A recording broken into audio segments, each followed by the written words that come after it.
Vendi ynë I vogël është shndruar në një grumbull fushbetejash.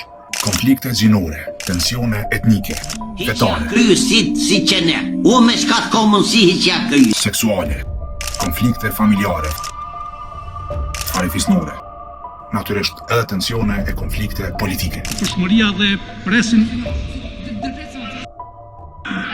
të ndërpritet seanca. Popull që krenoj me solidaritetin, bujarin, me tolerancën ndaj tjetrit, kjo është shumë e çuditshme. Ka erdhën kush I armiqsoi kosovarët me shoqërosi. Në shikim të parë, për një mend duket sikur këto konflikte s'kan lidhje me njëra tjetrën, sikur janë spontane. Mirë po, nuk është bashkë ashtu. Apo e vrejni që mes krejt këtyre tensioneve e konflikteve mungon më kryesori, tensioni klasor, padurimi klasor me njëri tjetrin. Dhe pash mungesa e këtij tensioni mundet me na ndihmu me kuptu shpërthimin e tjerëve. Evropë zot, Evropë talo, do kitë kohë në këshisë sklovi, a I pat përdor, as I prishe, as I kolli. Kur partnacia ekonomike nuk mund të artikulohet politikisht, ajo gjen objekt tjetër për me u shpreh. Gruan, romin, serbin, familjarin, komshion, e bile kur këta si dalin boll, sepse shoqëtarët s'po I dalin, atëherë shpik identitete tjera që nuk ekzistojnë në realitet. E keni shembullin e Perullosit. Edhe pse është fjala për një kosovar të mendon që thjesht jeton jashtë vendit, Gërnaqi është thjesht një person I cili tatesh, pra një qytetar nga diaspora, ai filloi të mendojë si I huaj kulturalisht, si I ndryshëm, si tjetër. Dhe ky nuk është veç një fabrikim I valonsylës dhe analistëve tjerë, bashkëmendimtarëve tjerë. Është fabrikim edhe I atyre që e shohin qytetarin nga diaspora me një farë paternalizmi, me një farë dashamirësie të pasinjshme. Ta zëm I lshuan parkinget veç për mëngimtar. Mbajnë fjalime patetike, që shprehin dashuri artificiale.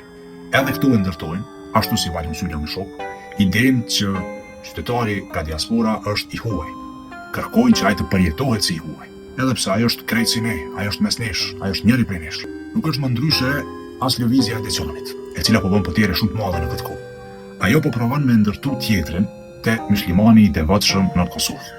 Po provon me e pa si diçka të huaj për Kosovën. Gjëse natyrisht nuk është vërtet. Kjo nuk nënkupton se dallimet mes nesh nuk ekzistojnë. Ato ekzistojnë. Dhe normal që këto dallime si në shoqëri tjera mund të prodhojnë seksizëm, mund të prodhojnë racizëm, islamofobi etj.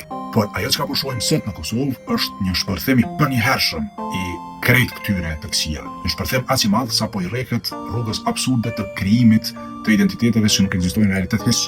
E këtu na merr mendja se e kemi thjesht shpërfaqjen e pa perspektivës ngulfaqse ekonomike. Janë të paknasur klasa e mesme, janë të paknasur klasa e varfër, janë të paknasur me punët që I kanë punëtorët, janë të paknasur me punët që I kanë të papunët. Mirë po, krejt këto paknaci atrofizohen shkaku I pa artikulueshmërisë politike. Theksisoj qytetarët desubjektivohen, depolitizohen si pjesë e një projekti të përbashkët, si pjesë e një ideje të përbashkët. Ata thjesht izolohen dhe trajtohen si individ me frustrime private. Theksisoj e lypin armikun te dallimet e vogla që I kanë te njëri tjetri. E shpesh edhe te vetja. Pra, krejt këto konflikte, tensione, po ndodhin sepse një shoqëri e cila e ka të pamundur me pa konfliktin, tensionin vertikalisht, detyrohet me jetu atë konflikt e atë tension horizontalisht.